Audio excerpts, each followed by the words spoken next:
하늘 말씀은 욥기 1장 구약성경 762페이지에 있습니다.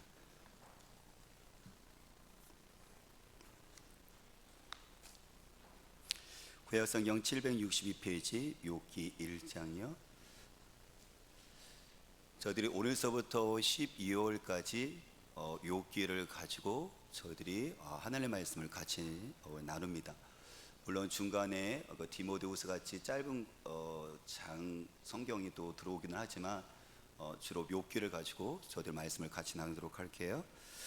우리 욥기 1장 13절에서 22절까지 저와 여러분들이 천천히 하나님의 말씀을 같이 함께 우리 읽도록 할게요. 같이 읽습니다.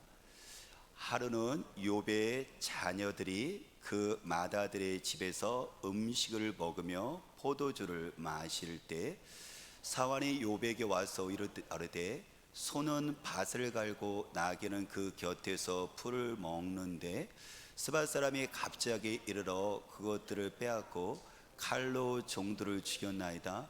나만 홀로 피하였으므로 주께 아뢰어 왔나이다. 그가 아직 말하는 동안에 또 한 사람이 와서 아뢰되 하나님의 불이 하늘에서 떨어져서 양과 종들을 살라버렸나이다. 나만 홀로 피하였으므로 주인께 아뢰어 왔나이다. 그가 아직 말하는 동안에 또 한 사람이 와서 아뢰되 갈대아 사람이 새 무리를 지어 갑자기 낙타에게 달려들어 그것을 빼앗으며 칼로 종들을 죽였나이다. 나만 홀로 피하였으므로 주인께 아뢰어 왔나이다. 그가 아직 말하는 동안에 또 한 사람이 와서 아뢰되 주인의 자녀들이 그들의 마다들의 집에서 음식을 먹으며 포도주를 마시는데 거친 들에서 큰 바람이 와서 집 내 모퉁이를 치매 그 청년들 위에 무너짐으로 그들이 죽었나이다. 나만 홀로 피하였으므로 주인께 아뢰어 왔나이다 한지라. 욥이 일어나 겉옷을 찢고 머리털을 밀고 땅에 엎드려 예배하며 이르되 내가 모태에서 알몸으로 나왔사온즉 또한 알몸으로 이 그리로 돌아가올지라. 주신 이도 여호와시요 거두신 이도 여호와이시니 여호와의 이름이 찬송을 받으실지다 하고 이 모든 일에 욥이 범죄하지 아니하고 하나님을 향하여 원망하지 아니하리라. 아멘. 우리가 욥하면 떠오르는 한 단어가 있죠. 고난이라는 단어가 떠오를 거예요. 그런데 사실 욥만 고난을 당하는 것이 아니라 저와 여러분들의 삶도 고난의 연속이잖아요. 어제 내가 극복돼서 오늘 고난이 없는 게 아니잖아요.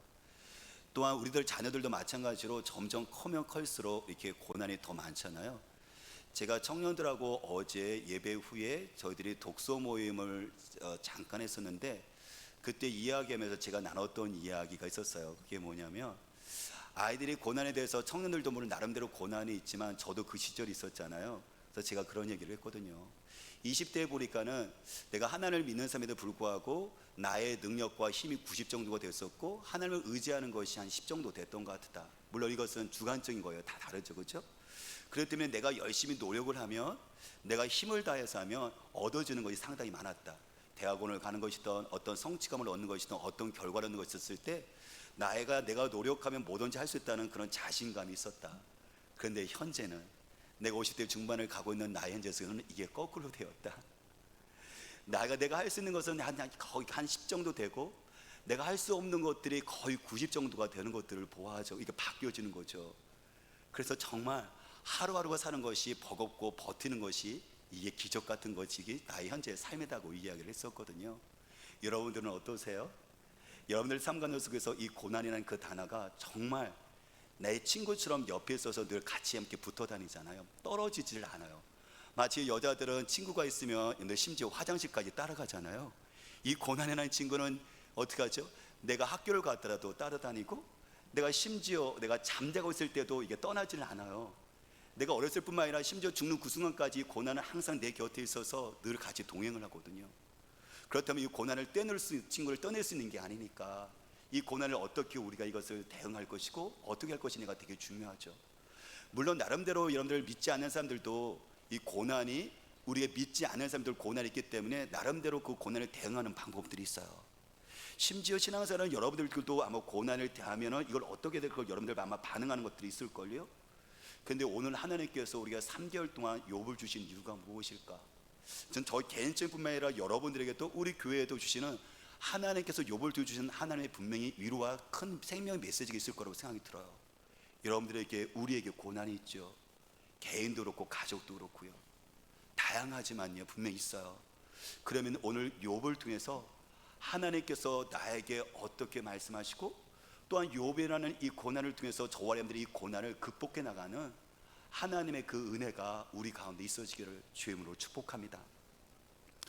오늘 욥 제가 13절부터 22절 봤지만은 욥 1장 전체를 봤을 때 이게 오늘 본문 말씀이 이해가 되죠. 이거를 연극으로 한번 만들어 연극으로 생각을 해보면 연극이 이렇게 1막, 2막, 3막 있잖아요, 그렇죠? 그래서 한 막이 끝나면 이렇게 막이 그야말로 내려와요. 그다음 두 번째 막이 이제 시작되면 올라갔다가 끝나면 막이 내려왔다가 세 번째 장면이 시작되어지면 또 다시 올라가잖아요. 그런 것처럼 만일에 이것을 연극으로 만든다면 1장으로 만든다면 세 개의 막으로 되어 있어요. 1절서부터 5절까지가 한 개의 막인데요. 이것은 땅에서 욥의 가족이 하나님의 그 복을 누리는 모습이 나와요. 근데 이것이 끝나면 이 막은 땅이 아니라 장소가 하늘로 옮겨져요. 그래서 거기서 지금 하나님과 그리고 사단이 서로 대화하는 그 장면이 이 막에서 하늘에서 펼쳐져요. 그것이 끝난 다음에 산막은 다시 땅에서 욥의 가족이 시련과 고통 가운데 있는 장면으로 바뀌어져요. 그래서 저는 여러분들이 그것을 생각을 하면서 오늘 본문을 오늘 우리가 하나님의 말씀을 들었으면 좋겠어요. 첫 번째 막이 열렸습니다. 거기 보니까는요 1절부터 5절까지는 욥이 신앙생활을 하면서 주시는 하나님의 복을 누리는 것들을 볼 수가 있어요. 저와 여러분들이 학교를 다니면서 선생님이 한 학기 동안 1년 동안 우리들의 생활을 지켜보다가 성적표에다가 생활 기록부에다가 이렇게 기록을 해주잖아요. 어떤 사람이라고요, 그렇죠? 저 같은 경우는 부모님이 초등학교 1학년부터 고등학교 3학년 때까지 성적표를요 다 모아놓으셨어요. 그래서 그것을 아주 귀중한 값으로 재산을 물려준 것이 아니라 저의 그 초등학교부터 고등학교까지 12년 동안의 여러분들 그 성적표와 생활기법을 저희 집사람에게 여러분들 유산으로 남겨줬어요. 이렇게 재산으로 넘겨줬어요. 저희 사람이 어느 날 보더니 막 웃어요. 저는 그게 이제 있었지만 자세히 보질 않았잖아요. 왜 우는가 봤더니 중학교 2학년 때 주행자 담임 선생님이 생활기록부에다가 저희 한 학기의 생활을 보면서 이렇게 기록을 해주셨어요.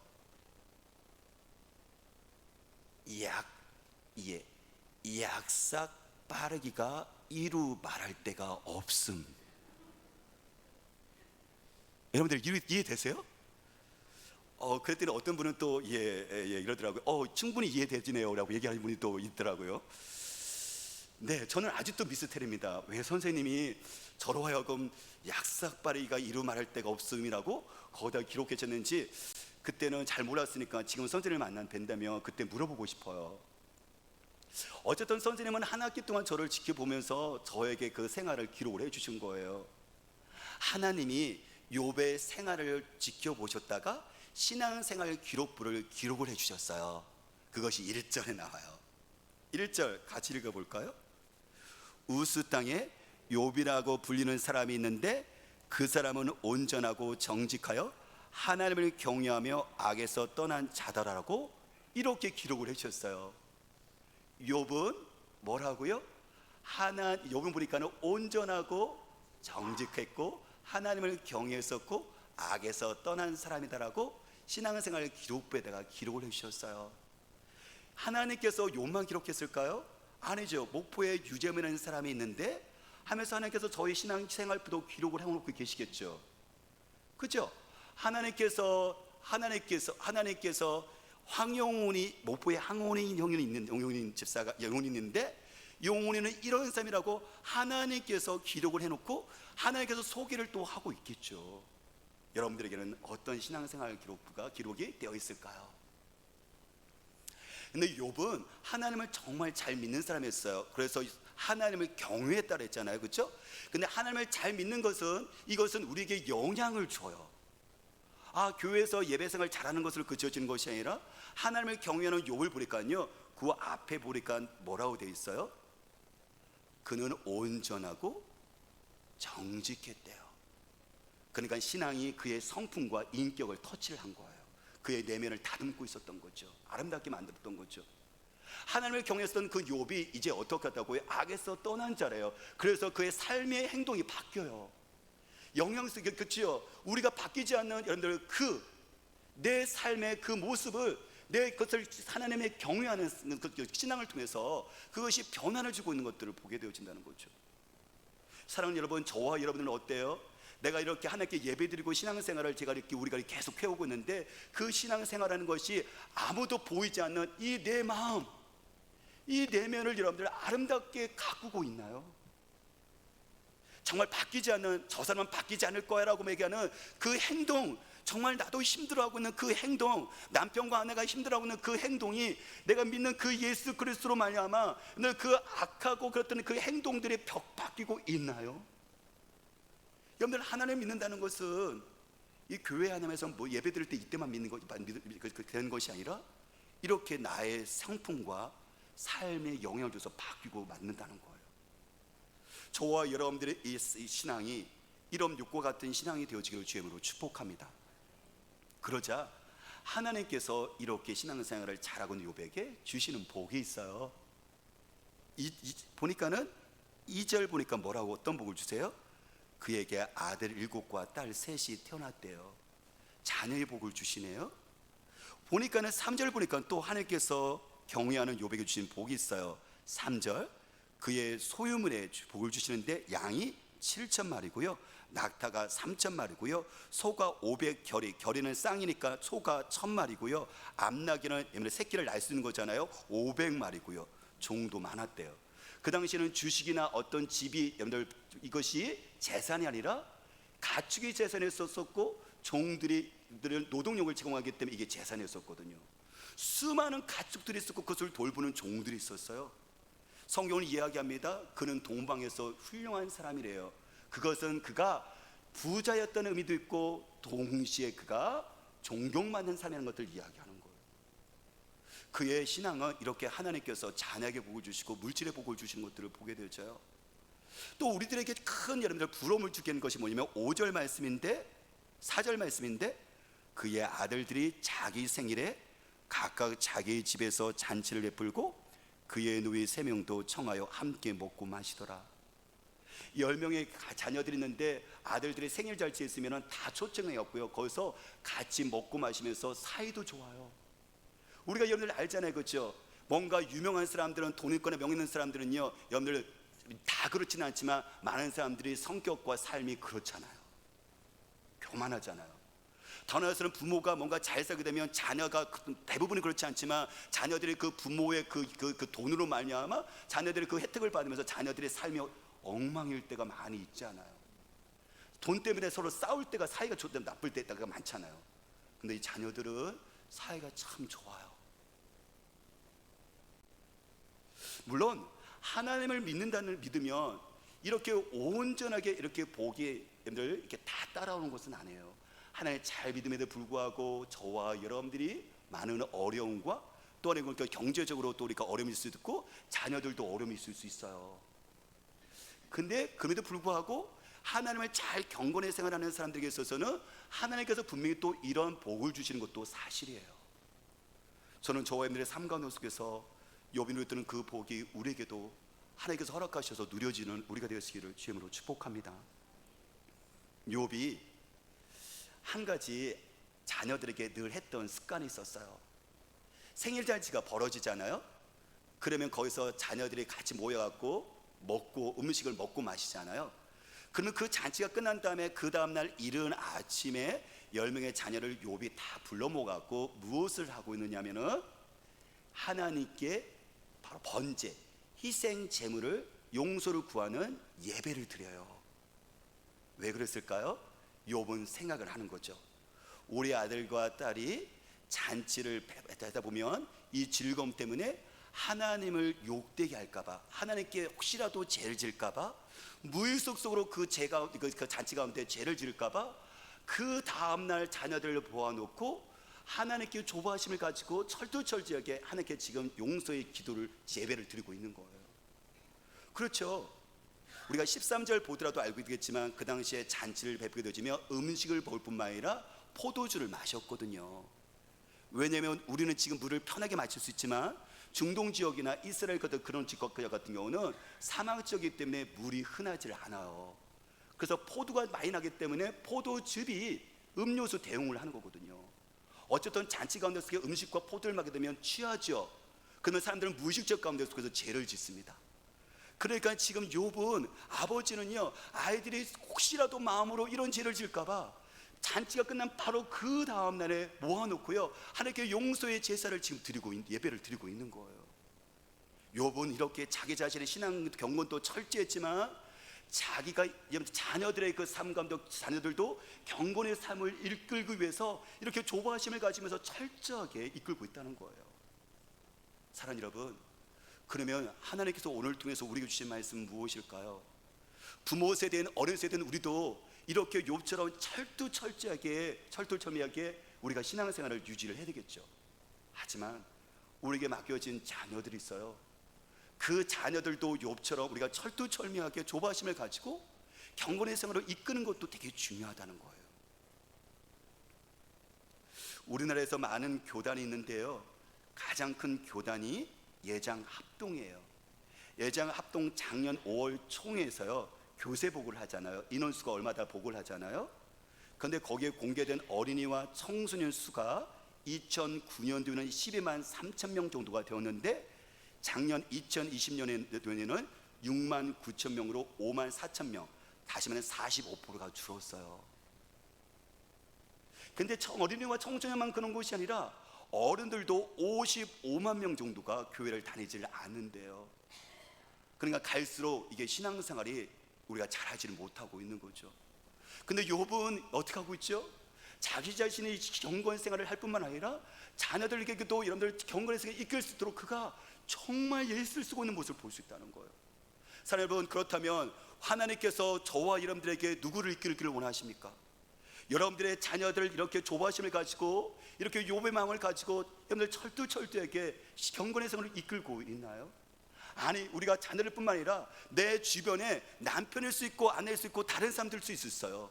그럼 나만 신앙생활하면 잘하면 되지 하는 어떤 이기증성을 떠나서 누군가에게 경건한 생활을 잘할 수 있도록 이렇게 이끌어줘야 되는 그런 모습이 우리가 욥처럼 우리에게도 있기를 주님께서 원하시죠.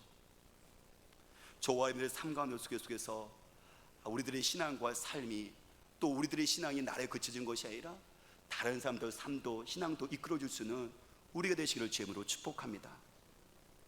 1막이 끝났어요. 이제 1절부터 5절까지 욥이 하나님을 잘 믿었었고 하나님이 주신 축복이 있었더라 이러면서 이제 여러분들 행복한 욥의 가정을 이렇게 보여줬다가 막이 쫙 내려왔어요. 이제 막이 올라갑니다. 이 막이 펼쳐지는 거예요. 6절부터 12절까지인데요, 6절부터 12절 말씀을 보니까는 이제 그 장소가 바뀌어요. 어디로요? 바로 하나님 나라로 바뀌어요. 그 하늘나라에서는 누가 있느냐면은 하나님의 아들들, 거기서 그건 천사거든요. 그리고 사탄과 하나님이 거기서 서로 이야기를 하고 있어요. 사탄이 이야기를 하죠. 땅에서 왔다 갔다 사람들이 어떻게 살고 있는지를, 어떻게 신앙생활할지를 잘 살펴봤습니다. 했더니 하나님이 바로 그곳에서 이렇게 이야기를 해요. 네가 그러면 욥이라는 사람 네가 봤니? 욥은 온전하고 정직한 사람이고, 그리고 나를 잘 믿는 경외하는 사람이고 악에서 떠난 사람이란다 라고 하나님께서 그 사단 앞에서 욥을 소개하면서 자랑스러워해요. 여러분들도 여러분들 자녀들에게 다른 사람들 앞에서 자녀들 자랑하잖아요. 그런 것처럼 사단 앞에서 욥이라는 자기의 여러분들 욥을 자랑하고 있는 하나님께서 그렇게 자랑을 했거든요. 그랬더니 사단이 문제를 제기를 해요. 문제를 제기하는 것이 9절 말씀인데요, 아주 중요한 말씀이에요. 우리 9절 같이 한번 읽어볼까요? 우리 9절 읽어볼게요. 사단이 여호와께 대답하여 이르되 욥이 어찌 까닭 없이 하나님을 경외하리까?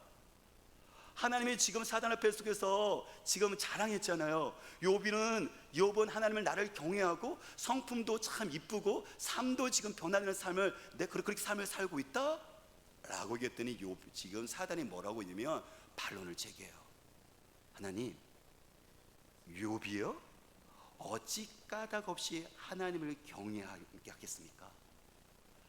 하나님의 자랑하고 있는 칭찬하고 있는 그 욥이 어떻게 까닭 없이 이유 없이 보상 없이 그렇게 하나님을 그렇게 경외하고 섬길 수 있겠습니까? 이렇게 얘기해요. 그 얘기는 뭐죠? 지금 사단은 이야기하는 거예요. 욥이 하나님께 그렇게 신앙생활을 잘하는 이유는 분명히 그것을 통해서 하나님의 복을 받고자 하는 그 마음이 있기 때문에 그런 거예요 라고 얘기를 하는 거죠. 그것이 바로 10절이에요. 욥이 하나님을 경외하는 그 까닭이 10절이죠. 10절 보면 주께서 그와 그의 집과 그의 모든 소유물을 울타리로 두르심 때문이 아니리까? 주께서 그의 모든 손으로 하는 바를 복되게 하사 그의 소유물이 땅에서 넘치게 하였음이니이다. 이것 때문에 욥이 하나님 믿는 거예요. 그게 뭐예요? 욥 자신과 욥의 가족과 그리고 그 소유물을 하나님께서 울타리로, 여러분들 울타리는 보호해 주는 거잖아요.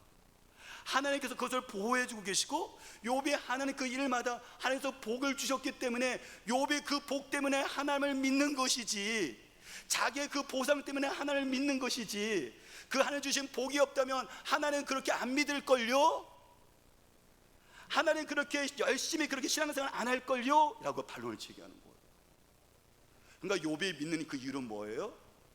하나님 때문에 오는 그 복, 여러분들 자기에게 있는 그 이익 때문에 욥이 하나님을 잘 믿는 거라고 지금 하나님 앞에서 주장을 하고 있는 것이죠. 사단은 여러분들 이야기하는 거예요. 이 세상에는, 이 땅에는 어떤 사람들이라도 여러분들 이익이 없다면 순수한 마음으로 하나님을 믿는 것은 불가능하다.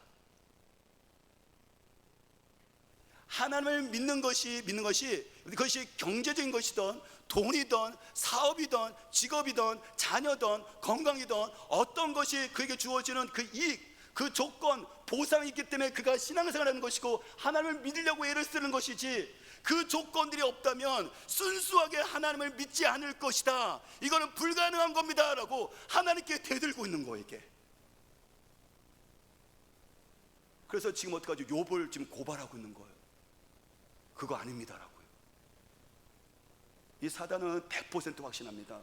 이 땅에 사는 사람들 중에서 하나님을 믿는 조건 없이, 하나님의 복 없이 순수하게 믿는 사람 절대 한 명도 없다라고 자신 있게 하나님께 대들고 있는 거예요.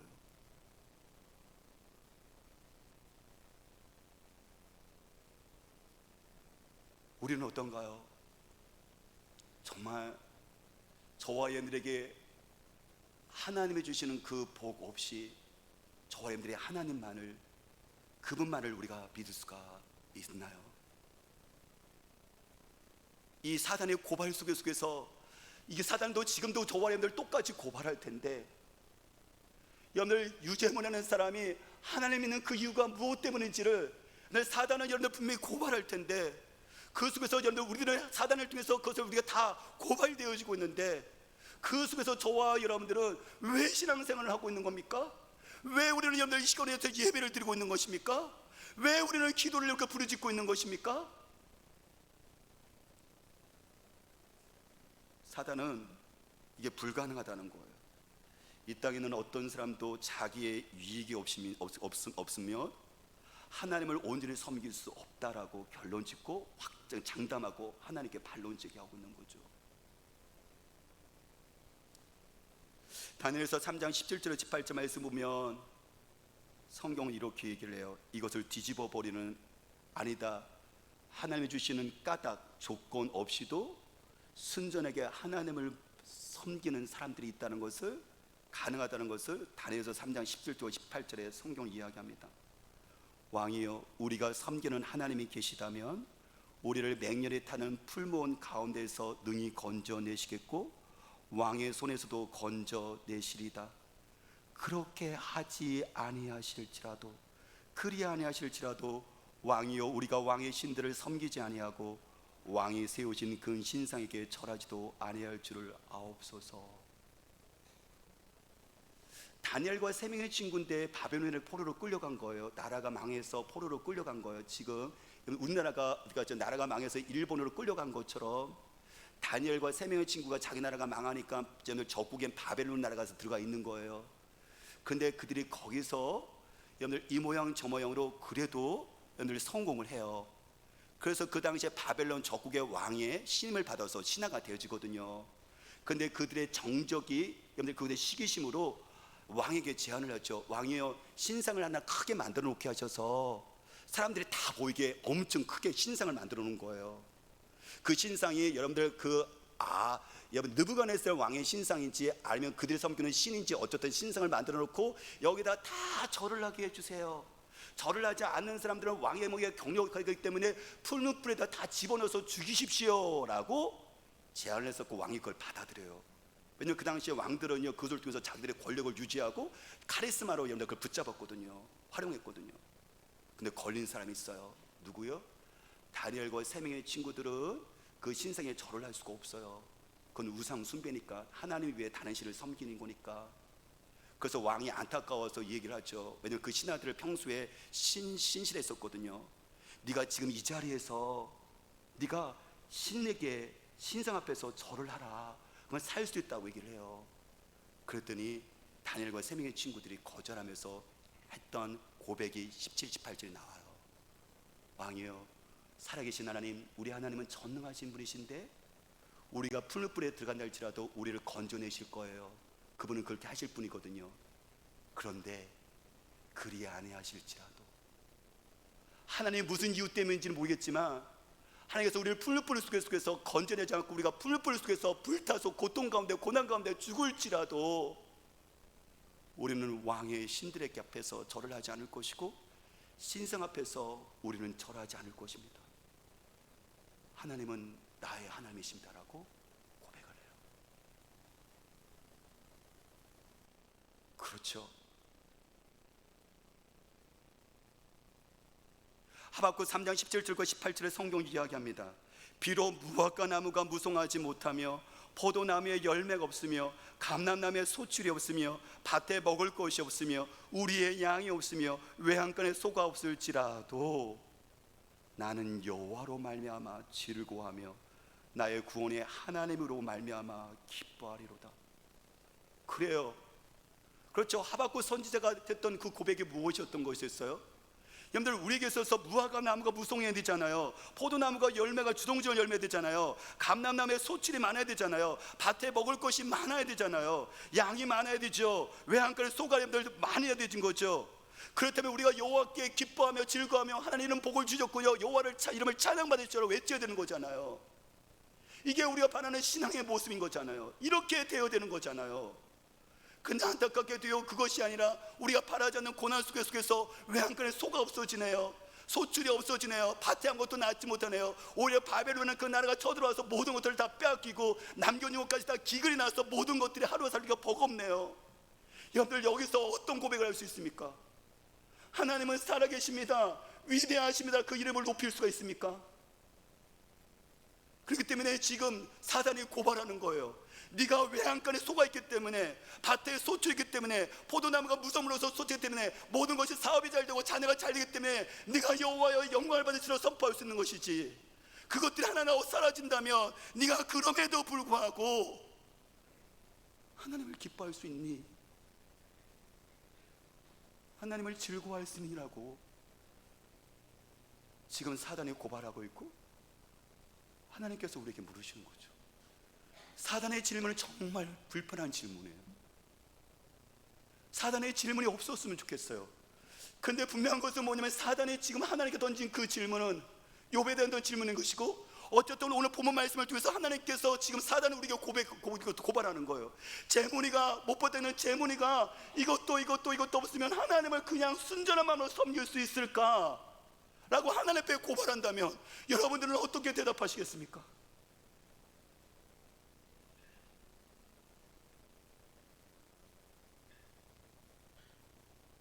근데 욥과 다니엘의 세 친구와 우리 믿음의 선배들은, 그들의 그 믿음과 신앙은 하나님을 향한 믿음을 이용해서 자신들을 원하는 것을 받아내는 것으로 그치지 않았어요. 그들에게 있어서는 오직 하나님이 최고의 삶 가운데서 최고로 가장 중요했었고, 그 하나님과 같이 함께 지속적이고 친밀한 관계를 사는 것이 그들의 신앙의 본질이었고 목적이었습니다. 사단은 고발합니다. 욥이 무슨 까닭이 있기 때문에 하나님을 그렇게 경외하는 거죠? 아닙니다. 까닭 없이 믿음의 가능성을 욥은 보여줬고, 다니엘과 세 명의 친구들은 보여줬고, 하박국 선지자도 보상 없는 신앙이 가능하다는 것들을 보여줬습니다. 물론 우리가 처음에 하나님을 믿는 것이 그 이익과 복을 바라보죠. 왜냐하면 어린아이 신앙이니까. 우리가 처음부터 하나님 나의 그 절대자로 하나님 온전히 그것까지 우리가 가했으면 좋지만, 그렇게 하는 사람도 가끔 있지만 처음부터 그렇게 되는 건 아니잖아요. 어린아이가 부모들에게 주는 것을 바라보면서 그들은 성장하잖아요. 나중에 철이 들게 되어지면 부모님께 바라지 않아요. 이제 부모님의 헌신에 감사하면서 내가 어떻게 보면 부모님께 이제 내가 헌신할 거 내가 고민하죠. 이게 철들었다는 거잖아요.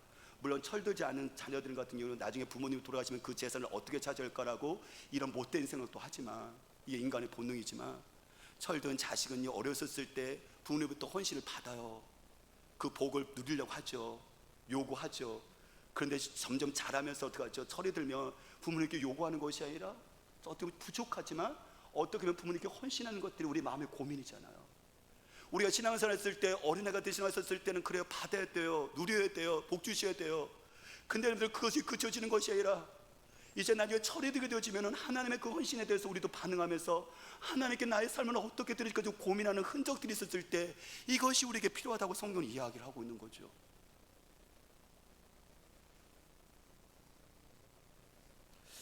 저와 여러분들이 하나님을 경외하고 섬기는 목적과 동기는 무엇인가요? 이러면서 2막이 끝났어요. 그렇죠? 1막은 이제 욥이 신앙생활을 잘하면서 이제 하나님이 주시는 온전한 복을 누리고 있었다. 그런데 이것이 이제 막이 2막으로 하늘 바뀌면서 장소가 산으로 바뀌었어요. 그때 욥이 제기하죠. 하나님 저렇게 복이 많으니까 하나님 믿는 거죠. 그 얘기를 하죠. 그러면서 뭐라고 이제 그랬더니 그렇게 그러면서 이제 그래서 반론을 제기하는 거잖아요. 하나님 저 복 받은 것 때문에 그런 거예요. 하나님과 막 이렇게 다투는 거예요. 그러면서 이게 이제 끝났어요. 그러면 이제 산막이 이제 어디면 땅에서 벌어져요. 근데 땅에서 벌어지는데 아까 2막에서 어떤 얘기 나오냐면, 하나님 이런 복 때문에 하나님 욥이 믿는 거죠. 그랬더니 하나님께서 뭐라고 말씀하시냐면 허락을 해주세요. 허용을 해주세요. 그래? 그러면 욥이 갖고 있는 그 소유물들 울타리를 내가 그러면 치워버릴게. 그러면 네가 한번 그를 시험해봐. 네가 그를 쳐봐. 그 대신 조건이 있다. 그의 몸에는 네가 손대면 안 돼 라고 사단이 시험하도록 허용을 하세요. 이게 2막이 끝난 거예요. 그러면 이제 3막에는 어떤 대상들이 될까요? 사단이 시험하고 고난이 오는 것들이 펼쳐지겠죠. 그게 3막에 펼쳐진 것이 오늘 본문이에요. 그런데요, 무섭습니다. 사단이 시험에 들게 하는데요, 첫 번째, 두 번째, 세 번째, 네 번째 하루 순간에 4가지가요 동시에 달려들기 시작해요. 이것은 무엇을 얘기하는 것이죠? 한 사건만 하더라도 우리가 너무 버거운데요, 첫 번째 사건은 무엇이냐면, 소가 밭을 갈고 있고 양이 풀을 뚫고 있는데 거기에 스밧 사람이 지나가다가 이것을 빼앗아가 버렸고요, 관리하고 있는 종들을 죽여버린 거예요. 두 번째, 여러분들 고난이 닥쳐오는데요, 하늘의 불, 다시 번개가 내려쳐갖고요 양들을 불태워서 동시에 다 죽게 말고 종들도 죽게 돼요. 세 번째 고난이 바로 닥쳐오기 시작하는데, 갈대아 사람이요 칼을 들고 왔고요 낙타를 빼앗아 가고 관리하는 종들을 죽여버립니다. 이것도 너무 감당이 벅찬 고난인데 욥의 마음을 완벽하게 흔들어 버린 게 있어요. 그게 뭐냐면 자녀들이 잃습니다. 네 번째 사건이 뭐였냐면 그 들판에서 큰 바람, 미국 같은 경우는 특히 그 중부지방의 사막지역의 텍사스 같은 데는 큰 회오리 바람에 그 토네이도라고 그러죠. 이게 몰아치면 다 휩쓸어 버리잖아요. 이게 부른 거예요. 그래서 잔치를 벌이고 있는 10명의 그 집을 무너뜨리고 자녀들이 한순간에 그 안에서 잃어버린 거죠. 이게 종을 통해서 보고가 들어온 거예요. 여러분들 어땠을까요? 욥은 어땠을까요? 이 상속의 속에서 사단의 시험으로 말미암아 욥의 그 상실한 복의 모든 것들을 소유물과 자녀들을 다 잃어버렸어요. 여러분들 이때를 지금 욥은 어때야 되는 것일까요? 근데 성경에 보니까요 우리의 상식과 경험과 도저히 다른 이 이야기를 해요. 저는 이해가 안 됩니다. 이렇게 얘기하면 안 되는데요 하나님은 이렇게 얘기를 하세요. 21절요 욥이 이렇게 반응했대요. 21절 우리 읽어볼까요? 이르되 내가 모태에서 알몸으로 나왔은즉 또한 알몸의 그르로 돌아가올지라. 주신 이도 여호와시요 거두신 이도 여호와시니 여호와 이름의 찬송을 받을지이다 하고. 어떻게 이 신앙을 고백할 수 있습니까? 저는 못해요. 저는 못합니다.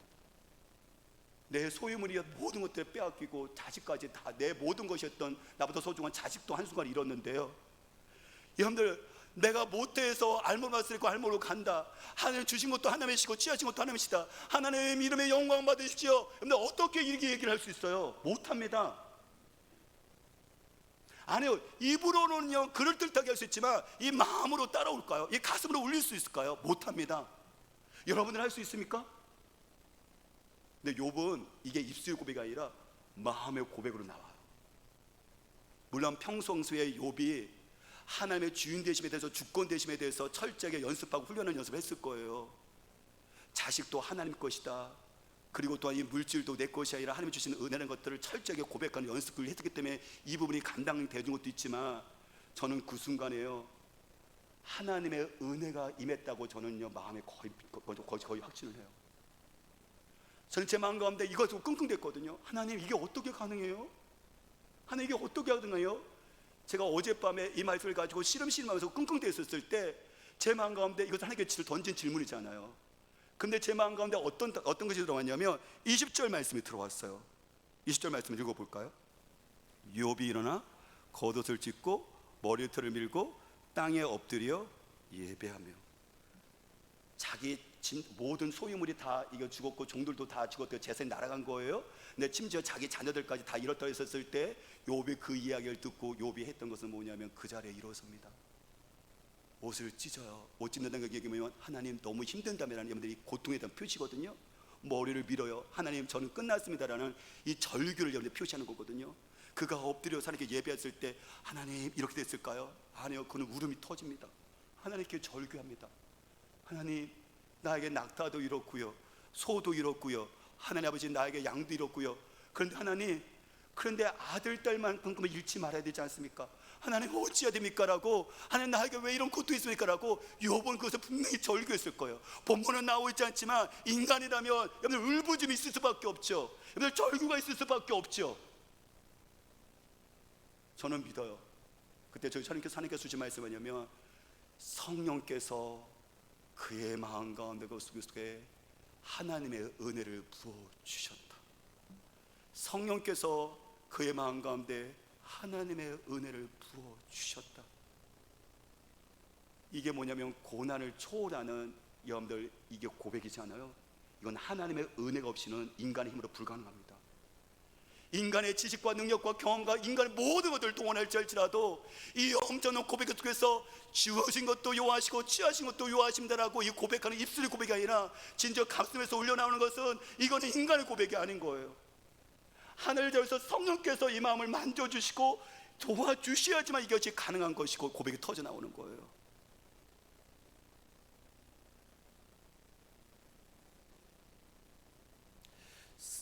호라시스 스페포드라는 우리 믿음의 선배가 있는데요. 그분은 미국 사람이에요. 시카고에서 유명한 번역사이고 성공한 사학과였거든요. 그들은 무디 목사님, 그 당시에 무디 목사님이 유명했잖아요. 무디 목사님 교회의 회계 집사였어요. 정말 신실하게 가족들이 잘 섬기고 있었죠. 그런데 1870년에 4살 된 아이가 열병으로 잃게 됩니다. 그리고 그 다음에 1871년에 시카고에 큰 불이 나는데 집과 대부분의 재산을 다 잃어버려요. 2년 후에 1973년에 무디 목사님이 영국으로 붕괴를 떠나니까 미국의 시카고에서 회계 집사님이니까요, 목사님을 돕기 위해서 또 한 가지는 자기 아내가 몸이 너무 연약하니까 그러면서 그 유럽에서 가족 여행을 하기 위해서 이제 배를 타고 떠나요. 그런데 남편은 스태포드는요, 급하게 사업가니까 일이 생겨갖고 먼저 아내와 4딸을 먼저 보냅니다. 배를 타고 가다가 대상 한가운데 속에서 영국의 철갑선하고 부딪혀요. 12분 만에 226명이 늘 침몰하는 배 가운데 목숨을 잃습니다. 거기에는 스태포드의 4딸도 함께 있었어요. 이 아내는 기적적으로 살았는데요, 영국에서 구조된 이후에 시카고에 있는 남편에게 전보를 보냅니다. 나만 살아남았음 하고요. 스태포드는 그 얘기를 듣고 바로 시카고에서 배를 타고 영국으로 떠납니다. 이제 자기 사람들이 알려줄 거 아니에요. 대상건대 속에서 이곳에서 큰 사건이 있더라고요. 자기 딸이 여러분들을 삼켜버렸던 그 바다 가운데 속에서 그는 통곡을 합니다. 객실에 들어가서 밤새도록 하나님께 울부짖습니다. 하나님, 왜 나에게 이런 고통이 있습니까? 아들이 4살 때 잃었었고, 불로 말미암아 하나님 재산과 모든 것들 짐은 다 사라져 버렸고, 하나님 병들어서 이제 아직도 목사님을 돕기 위해서 가고 있었는데 왜 4명의 그 딸들을 동시에 잃어야 됩니까? 라고 그는 그 속에서 절규에 하나님께 부르짖습니다. 그런 가운데 속에서 새벽에 하나님의 그 생명의 빛이 그게 비춰지면서 그의 가운데 속에서 하늘의 평강이 임합니다. 하늘의 평강이 임합니다. 그 평강이 임하면서 그가 그의 영혼 가운데 평강이 임하자 그는 바로 그 자리에서요, 바로 그러니까 글을 써요. 그게 찬송가에 나오는데 413장이 바로 그 곡이에요. 내 평생에 가는 길 순탄하여 늘 잔잔한 강 같든지 긍풍 바로 무섭고 어렵든지 나의 영혼은 늘 변하다. 내 영혼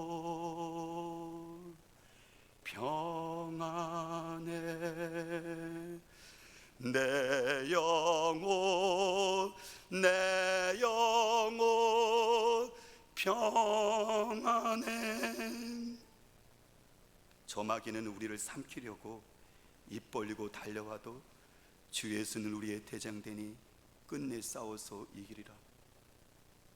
여러분들, 그 침몰했던 자기의 자녀를 삼켰던 그 고난과 고통 속에서, 불질 속에서 생명의 빛이 비춰주고 그 가운데 하나님이 있었던 그 평강은 어떤 것이었을까요? 그가 풍랑이 일어서서 그 바다 속에서 그가 마음의 고요함과 평을 가졌던 그 이유가 무엇이었을까요? 그게 그 지식이었을까요? 능력이었을까요? 변하는 능력과 아니면 타고난 어떤 자기의 능력이었을까요? 아니에요. 그 어떤 것도 아닙니다. 위로부터 부으시는 하나님의 그 은혜의 평강이었었어요. 그 영혼을 붙었던 평강이었어요. 그 평강 고대 속에서는 여러분들 그것은 뭐가 있었을까요? 바로 하나님이 아버지가 이 땅에서 인간인 저와 여러분들의 죄로 말미암아 조롱받으면서 십자가에서 처참하게 여러분들 죽어가는 그 속에서 하늘아버지가 자기 아들이 죽어가는 그 비참한 것을 바라보시면서 하늘아버지는 가슴을 찢으면서 우셨을 거예요. 자기 아들이 죽어가는 것을 보면서 가슴을 찢으면서 우셨을 거예요. 성경에 기록되지만 그는 통곡했었을 거예요. 여러분들, 그 하나님만이 그 하나님의 자식을 이루는 그 아버지의 그 마음을 가지고 그것 가운데 성령을 통해서 그 스테포드에게 하나님의 평강의 은혜가 임했던 것이었어요. 그 때문에 그가 여러분들 그 속에서 자유하셨던 것이죠. 이게 바로 십자가의 능력이며 십자가의 복음인 것이죠. 우리에게 묶여진 그 고난을 풀 수 있는 것이 어떤 것을 풀 수 있습니까? 여러분 인생 가운데 여러분들 당하는 그것들이 끊임없이 우리를 붙잡고 있는데 여기서 자유케 할 수 있는 것이 어떤 것이 있습니까? 인간의 철학자요, 돈 많은 사람요? 아닙니다. 자기 아들을 예수 그리스도 십자가에서 기꺼이 줬을 때 그 고통 가운데 울부짖었던 하나님의 그 가슴과 그 은혜가 스테포드와 우리에게 믿었을 때 그것이 어떻게 하죠? 그 영혼의 평안이 맺었고 그가 일어설 수 있었던 거예요. 그 평강의 힘으로 말미암아 1881년 몇 년 후에 그 부부는 이스라엘 예루살렘으로 떠납니다. 예수 그리스도를 알지 못하는 그들 유대인들과 무슬림에서 그들의 삶을 거기다가 드려요. 이게 무엇으로 가능한 것일까요? 오늘 성경은 우리에게 이야기합니다. 저와 여러분들이 어떤 고난이 있나요? 근데 그 고난이 한 번 끝나는 것이 아니라 계속 몰려오나요? 정말 계속 끊임없이 몰려 들어오네요. 도저히 이해할 수 없는, 여러분들 이해할 수 없는 고난이 있습니다. 아까 우리가 여러분들 이 마구로 읽었기 때문에 욥의 고난이 지금 하늘에서 이런 펼친 것들이 있다는 걸 알지만, 우리는 알고 있지만 사실 욥은 이게 하늘에서 이런 것들이 모르기 때문에 욥은 이유 없이 까닭 없이 고통을 당하는 거예요. 여러분들 까닭 없이 이유 없이 당하는 고통이 있습니다. 고난이 있습니다. 근데 분명한 것은 뭐냐면 내가 왜 고난 당하는지는 알지 못하지만 예수 그리스도의 십자가로 말미암아 우리는 버티게 하시고, 그리고 하나님께서 하나님을 붙잡을 수 있도록 우리에게 믿음을 주신다는 거예요. 그 예수 그리스도의 십자가의 복음이 고난 가운데 있는 우리에게 오늘도 임할 것이고 성령께서 그 말씀을 우리에게 도와주실 겁니다. 같이 기도합니다.